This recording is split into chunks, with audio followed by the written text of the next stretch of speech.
Well, after 9 weeks of regular season football, the second season is officially here. We're talking sectional football starting this Friday. He's Tom Davis of the News Sentinel. I'm Glenn Marini, and we're going to break that down. But first, I want to go over what was the biggest game, perhaps, of the season. Luers-Dwenger last Friday night, and Luers coming out with a victory, first SAC championship since 2001. And this was kind of a year we pointed to at the beginning of the year that said, well, you know, this is the year that the Luers is going to get off their schneid, and to their credit, they lived up to that billing. Yes, they did. Luers really sent a message at the beginning of the season with its resounding win over Snyder. So we thought that they were a special group, but, you know, you still have to come out and do it week after week on the field, and they really showed that this is a unique Luers team. Dwenger may be down a notch, but this is really a special group of players at Bishop Luers.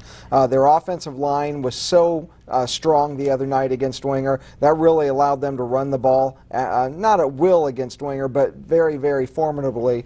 And so that was the difference in this game, is their ability to run the game, because Dwenger did a nice job of slowing down James Kanapke and Michael Rogers, but the duo of Tyvell Jemison and Jalen Smith were just too much. Yeah, they did a really nice job. They had Fichter, they bracketed Rogers and really shut him out in the first half, so they did a really good job with him there. What's kind of funny is you think it's coach speak when you talk to the coaches on Thursday. I talked to Matt Lindsay and I talked to Chris Schwarzkopf last week, and they both said, oh, you know, special teams are going to play a big factor. Special teams, and you're just like, whatever. Right. Special teams played a huge factor. They were both right. Sure. Special teams is the third part of the facet of football that everybody tends to ignore. We saw it last night in the Bears game with the 98-yard kickoff return by Devin Hester. I mean, special teams ends up being the difference in so many games. And Dwenger in its game with Snyder, special teams tipped extra point. That was the difference in that game. And so you just never know. You have to show up in all three areas of the game to win the game. And as far as Dwenger goes,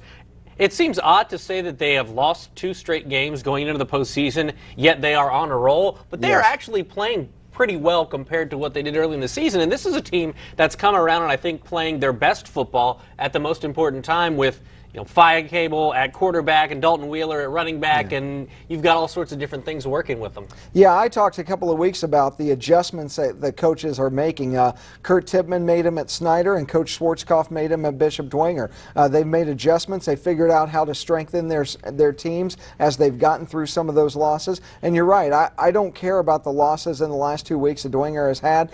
They've played very competitive football. They played very, very well. They beat Indianapolis Chatard. They are on a roll, and I can't imagine them not winning their sectional.